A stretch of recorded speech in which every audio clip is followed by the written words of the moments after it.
इसके दो तरीके हैं। पहला तरीका तो ये है कि भाई आपको गेम को ज़्यादा से ज़्यादा टाइम देना है और भाई आप बहुत ज़्यादा सोलो से स्क्वाड मैचेस वगैरह खेलो और उससे आपको एक्सपीरियंस गेन हो जाए और आप उसके बाद क्लचेस मारना स्टार्ट कर दोगे।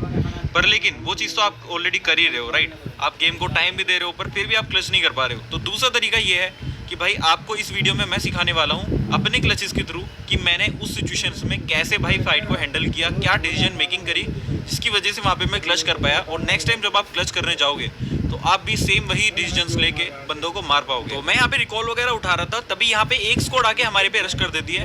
तो यहाँ पे देखना कि मैं स्मोक्स का कितना प्यारा इस्तेमाल करता हूँ। पहले तो એવું કાંઈ એવું કાંઈ નથી કાંઈ નહીં। अब यहाँ पे मुझे पता था कि ये लोग दरवाजे से आएंगे और यहाँ पे स्मोक्स हैं तो वो लोग मुझे स्मोक में देख नहीं पाएंगे। तो मैं अपने साउंड सेंस का पूरा इस्तेमाल करके ना दरवाजे की तरफ प्री फायर देता हूँ और एक बंदा तो मेरे प्री फायर में ही नॉक हो जाता है। पर यहाँ पे ये लोग मेरे टीममेट को नॉक कर देते हैं और अब बचती है यहाँ पे 1v3 की सिचुएशन।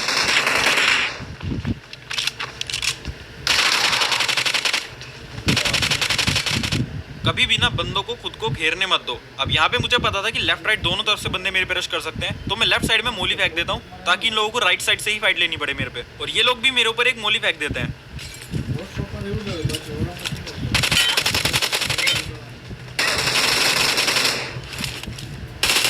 अब देखो इस बंदे के पास मैं देख लेता हूँ कि एक शॉटगन है, तो यहाँ पे फटाफट से पहले तो मैं लेफ्ट में जाता हूँ। जैसे ये बंदा अपना एम लेफ्ट में करता है ना, मैं जंप लगा के इसकी राइट में आ जाता हूँ, मतलब इसके पीछे आ जाता हूँ। और शॉटगन वालों बंदों का एम चोक कराना इतना ज़्यादा आसान है ना भाई, अगर तुम जंप करके उनके पीछे आ जाओ, मतलब ट्राई करना गेम में, तुम्हें मज़ा आ जाएगा। अब लेफ्ट में तो मैंने मोली फेंकी हुई है, मुझे पता था वहाँ से तो ये लोग रश कर ही नहीं सकते और राइट से ये लोग रश करेंगे, तो राइट में मैं प्री फायर मार देता हूँ और दूसरा शॉटगन वाला बंदा भी मैं प्री फायर में ले जाता हूँ।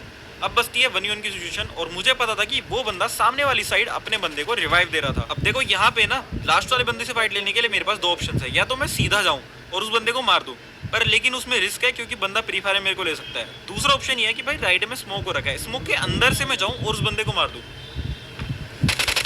अब यहाँ पे अगर तुम लोग ध्यान से देखो तो मैंने एक बहुत ही तगड़ी टेक्निक का इस्तेमाल किया है और ये टेक्निक बड़े बड़े कॉम्पी प्लेयर्स और प्रो प्लेयर्स भी इस्तेमाल करते हैं।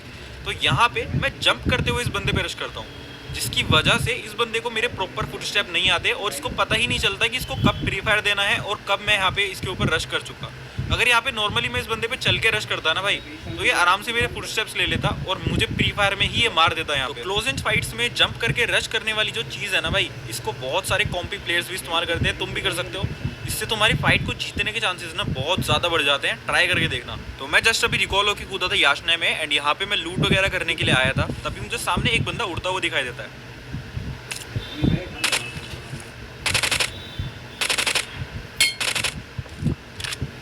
देखो इस बंदे को तो मैं हवा में ही नॉक डाल देता हूँ। अब इसके बाकी के बंदों की फायरिंग की साउंड आ रही थी सी अपार्टमेंट्स की तरफ से, तो मैं सोचता हूँ कि इस वाले घर की छत पे जाके पहले इस नॉक वाले को फिनिश डाल देता हूँ। अब यहाँ के मुझे पता चलता है कि एक बंदा मेरे नीचे ऑलरेडी आ चुका है, दूसरा बंदा रिवाइव दे चुका है उस बंदे को और तीसरा बंदा मेरे पे रश मार देता है। अब देखो इस बंदे को मैं काफ़ी डैमेज कर चुका हूँ। अब इसको मारने के लिए मेरे पास कुछ चॉइसेस हैं, या तो मैं लेफ्ट में जाऊँ। अब लेफ्ट में जा नहीं सकता क्योंकि भाई लेफ्ट में बंदे हैं, वो मुझे मार देंगे। सीधा इस पे रश कर दूंगा तो जो बंदा मेरे नीचे घर पे है वो मेरे को मार देगा। तो मैं यहाँ पे डिसीजन लेता हूँ कि भाई राइट में जाऊँगा और यहाँ से मैं इसको नॉक करने की कोशिश करूँगा। अब जब तक मैं राइट में आता हूँ वो बंदा घर के अंदर चले जाता है और अपनी लोकेशन। तो भाई क्या तुम्हारे साथ भी ऐसा होता है कि तुम गेम खेल रहे हो और तुम्हारे सामने अचानक से पूरे 4 बंदे आ जाते हैं और वहाँ पे भाई तुम मार जाते हो पैनिक, या फिर भाई तुम 2-3 बंदे नॉक करने के बाद कोई ऐसी गलती कर देते हो जिससे कि भाई लास्ट वाला तुम्हें मार जाता है और तुम्हारा वहाँ पे क्लच फेल हो जाता है।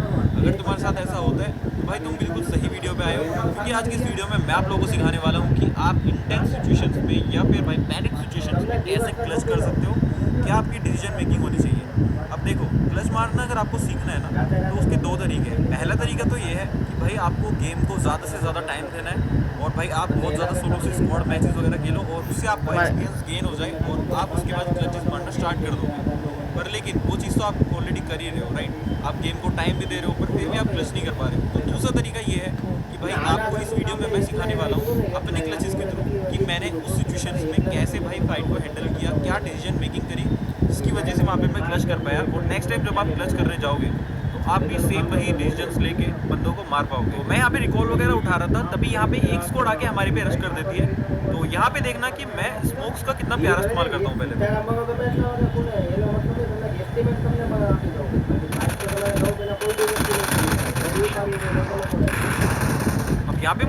कि ये लोग दरवाजे से आएंगे और यहाँ पे स्मोक्स हैं तो वो लोग मुझे स्मोक में देख नहीं पाएंगे। तो मैं अपने साउंड सेंस का पूरा इस्तेमाल करके ना दरवाजे की तरफ प्री फायर देता हूँ और एक बंदा तो मेरे प्री फायर में ही नॉक हो जाता है। पर यहाँ पे ये लोग मेरे टीममेट को नॉक कर देते हैं और अब बचती है यहाँ पे 1v3 की सिचुएशन।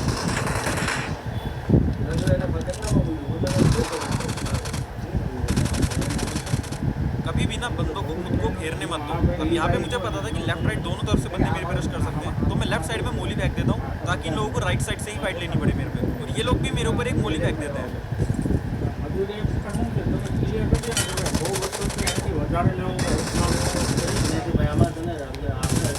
देखो इस बंदे के पास मैं देख लेता हूँ कि एक शॉटगन है, तो यहाँ पे फटाफट से पहले तो मैं लेफ्ट में जाता हूँ। जैसे ये बंदा अपना एम लेफ्ट में करता है ना, मैं जंप लगा के इसकी राइट में आ जाता हूँ, मतलब इसके पीछे आ जाता हूँ। शॉटगन वालों बंदों का एम चोक कराना इतना ज़्यादा आसान है ना भाई, अगर तुम जंप करके उनके पीछे आ जाओ, मतलब ट्राई करना गेम में, तुम्हें मज़ा आ जाएगा। अब लेफ्ट में तो मैंने मोली फेंकी हुई है, मुझे पता था वहाँ से तो ये लोग रश कर ही नहीं सकते, और राइट से ये लोग रश करेंगे तो राइट में मैं फ्री फायर मार देता हूँ और दूसरा शॉटगन वाला बंदा भी मैं फ्री फायर में ले जाता हूँ। अब बसती है बनी उनकी सिचुएशन, और मुझे पता था कि वो बंदा सामने वाली साइड अपने बंदे को रिवाइव दे रहा था। अब देखो यहाँ पे ना लास्ट वाले बंदे से फाइट लेने के लिए मेरे पास दो ऑप्शन है, या तो मैं सीधा जाऊँ और उस बंदे को मार दूँ, पर लेकिन उसमें रिस्क है क्योंकि बंदा फ्री फायर में मेरे को रिस्क देता है। दूसरा ऑप्शन ये है कि भाई राइट में अंदर से मैं जाऊँ और उस बंदे को मार दूँ। अब यहाँ पे अगर तुम लोग ध्यान से देखो तो मैंने एक बहुत ही तगड़ी टेक्निक याची पॉवर शॉट माहिती काय गहू तो सिद्धा प्लेयर्स भी इस्तेमाल करते हैं।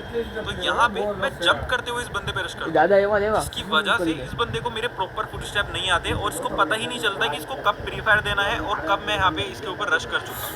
अगर यहाँ पे नॉर्मली मैं इस बंदे पे चल के रश करता ना भाई, तो ये आराम से मेरे फुट स्टेप्स ले लेता और मुझे फ्री फायर में ही मार देता। ये जंप करके रश करने वाली जो चीज़ है ना भाई, इसको बहुत सारे कॉम्पी प्लेयर्स भी इस्तेमाल करते हैं, तुम भी कर सकते हो। इससे तुम्हारी फाइट को जीतने के चांसेस ना बहुत ज़्यादा बढ़ जाते हैं, ट्राई करके देखना। तो मैं जस्ट अभी रिकॉल होकर खुदा था याचना में, एंड यहाँ पे मैं लूट वगैरह करने के लिए आया था, तभी मुझे सामने एक बंदा उड़ता हुआ दिखाई देता है।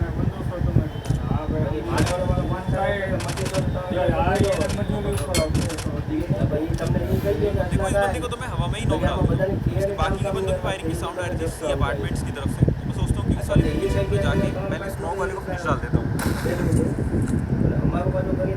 अब यहाँ के मुझे पता चलता है कि एक बंदा मेरे नीचे ऑलरेडी आ चुका है, दूसरा बंदा रिवाइव दे चुका है उस बंदे को, और तीसरा बंदा मेरे पे रश मार देता है।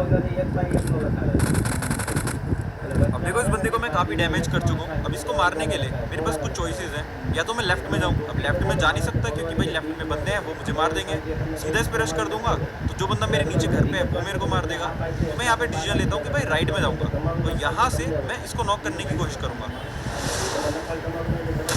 अब जब तक मैं राइट में आता हूँ वो बंदा घर के अंदर चले जाता है और अपनी लोकेशन चेंज कर लेता है। अब यहाँ पे मेरे ऊपर इस पर एंगल नहीं है, तो यहाँ पे रहने का कोई फ़ायदा नहीं है। अब देखो फाइट के बीच में आपको कभी भी ऐसा फील होना कि आप आगे फाइट कंटिन्यू नहीं कर सकते, या तो भाई आपके पास सामने वाले बंदे पे एंगल नहीं है, या फिर आपके पास अच्छी लूट नहीं है, तो हमेशा कॉल बैक कर लो या लोकेशन चेंज कर लो। जैसे कि उधर से मैं इस बंदे पे भी एंगल नहीं दे सकता था, तो मैं वापस से ना लूट करने के लिए और यहाँ से एंगल निकालने के लिए पीछे आ जाता हूँ। अब देखो यहाँ पे मुझे लूट भी मिल जाती है और उस बंदे पे एंगल भी मिल जाता है।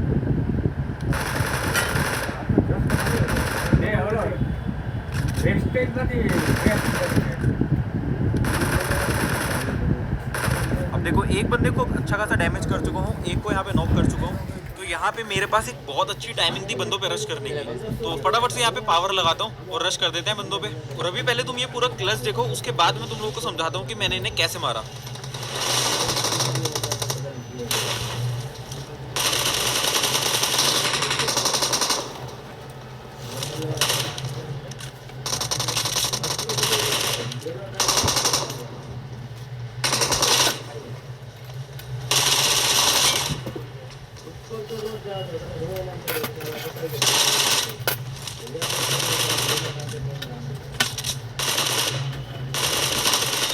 तो अभी मैं तुम्हें समझा देता हूँ कि मैंने इन्हें मारा कैसे।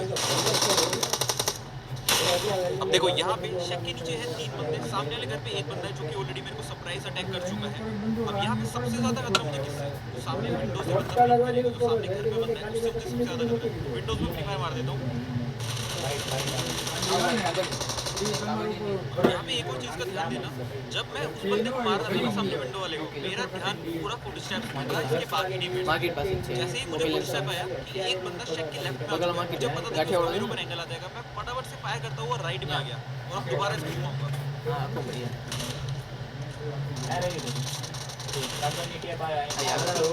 यहाँ पे मैं इसके एक और बंदे का डिस्टर्ब कर लेता हूँ, राइट में चला गया और तीसरा बंदा ऑब्वियसली अभी जस्ट रिवाइव हुआ शैक। तो लेफ्ट में अगर मैं जंप लगाऊंगा ना तो मुझे कोई नहीं मार पाएगा। और जब इन लोगों का ध्यान छत पे होता है मैं चुपके से लेफ्ट में आ जाता हूँ और यहाँ से एक नॉक दे देता हूँ।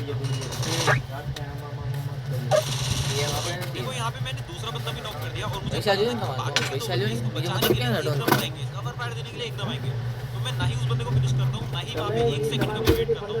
फटाफट से दीवार चढ़ के मैं राइट साइड आ जाता हूँ। यहाँ पे हेलो कवर मिल जाता है। કેટલા કેટલા अब देखो मुझे स्नाइपर पता का है कि કેટલા ये કેમ लोग स्नाइपर मेरे में पे रश करेंगे और हाँ गोल के ऊपर तो भी आएंगे नहीं। एक जहाँ से प्रोग्राम खत्म हो रही थी मैं वहाँ पे फ्री फायर मार देता हूँ। देखो यूजुअली जब भी तुम 3 बंदे नॉक कर दो ना किसी टीम पे तो लास्ट वाले बंदे पे भाई बहुत प्रेशर होता है। और मुझे पता था कि इस बंदे पे भी बहुत प्रेशर है, इसको रिवाइव देना है जल्दी से फाइट खत्म करके। तो ये जल्दीबाजी में एक गलती कर देता है और मैं उसी गलती का वेट कर रहा મારું हूँ। કરું देखो यहाँ બધું फ्री જોઈને फायर में મારું कैसे કામ रहता છે ભલે તમારી હોય और यहाँ पे तुम देख सकते हो कि भाई एक 20 सेकंड का मतलब एक क्विक क्लच है ना, उसके अंदर भी गेम सेंस बहुत ज़्यादा इस्तेमाल होता है। यहाँ पे गेम सेंस के थ्रू ही मैं इन बंदों को यहाँ पे मार पाया। तो अभी चलते हैं अपनी अगली फाइट पे। तो अगली फाइट अपनी अपार्टमेंट्स की होने वाली है। तो सामने एक गाड़ी दिखाई રહ્યો देती है मुझे। ઠંડા આવી भले ठंडा આવી अब તમારે जैसे ही मैं કેમાં इन लोगों करूँ को वहाँ તમે डैमेज देता हूँ ना, ये लोग अपनी गाड़ी घुमा के जो सबसे कोने वाली अपार्टमेंट होती है ना, वहाँ पे अपनी गाड़ी लगा देते हैं। અમે નુબડા છે તો એટલે તો તમે છો भाई इस बंदे નુબડાને કિલો મળે એટલે જ તમે આવો जब भी तुम सोलो से स्क्वाड खेल रहे हो ना भाई, स्नाइपर वाले बंदों से बच के रहना। कि भाई सोलो से स्क्वाड में तुम डायरेक्ट फिनिश होते हो, तुम्हें रिकॉल करने वाला कोई बंदा नहीं होता। अब यहाँ पे मैं वेट करता हूँ कि ये लोग खुद मेरे पे रश करें, क्योंकि भाई मैं पिक करूँगा ना तो ये मेरे को स्नाइपर से मार देंगे। यहाँ पे मेरे को इन लोगों ने बहुत ज़्यादा डैमेज कर दिया था और मुझे पता था कि ये लोग मेरे ऊपर अंधा रश करने वाले हैं। तो सबसे पहले तो मैं कवर की तरफ जाता हूँ और उसके बाद मैं दरवाजे पे मार देता हूँ फ्री फायर। फ्री फायर की वजह से ये लोग 1 सेकंड के लिए उठते हैं, इतने में मैं यहाँ पे मोली कर देता हूँ रास्ते में। और अभी यहाँ पे तुम कमाल देखना,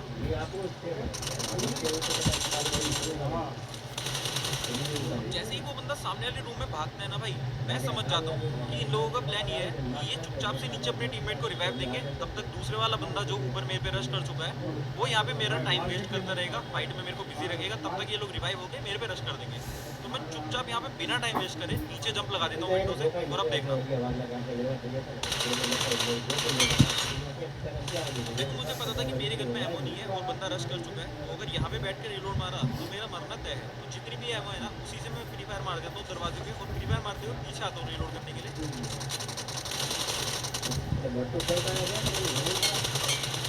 अब इनका चौथा बंदा दूर होता है, तो ताकि वो बंदा भागे ना, मैं इस बंदे को नॉक छोड़ देता हूँ और जैसे ही वो बंदा मेरी बिल्डिंग में घुसता है मैं इसको फिनिश करके उस पर रश मार देता हूँ।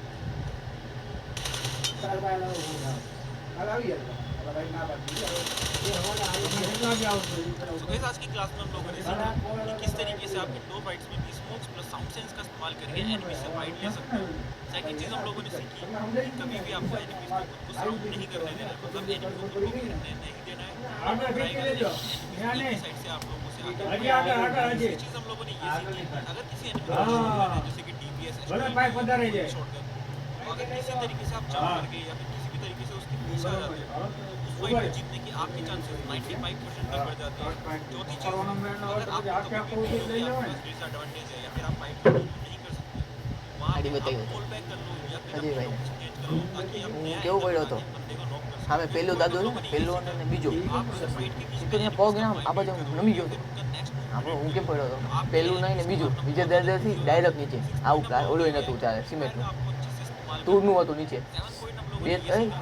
ખાલી તૂડો જ હતી એમાં હું પડ્યો હતો બાજુમાં મોટો બધો કાળા કલરનો પાંડો મોટો બધી આવડો બધી એની બાજુમાં પડ્યો હતો હું 8 पॉइंट हम लोगों ने ये सीखा कि अगर आप सोलो से स्क्वाड खेल रहे हो तो आप लोगों को स्नाइपर्स वाले बंदों से बचना है या फिर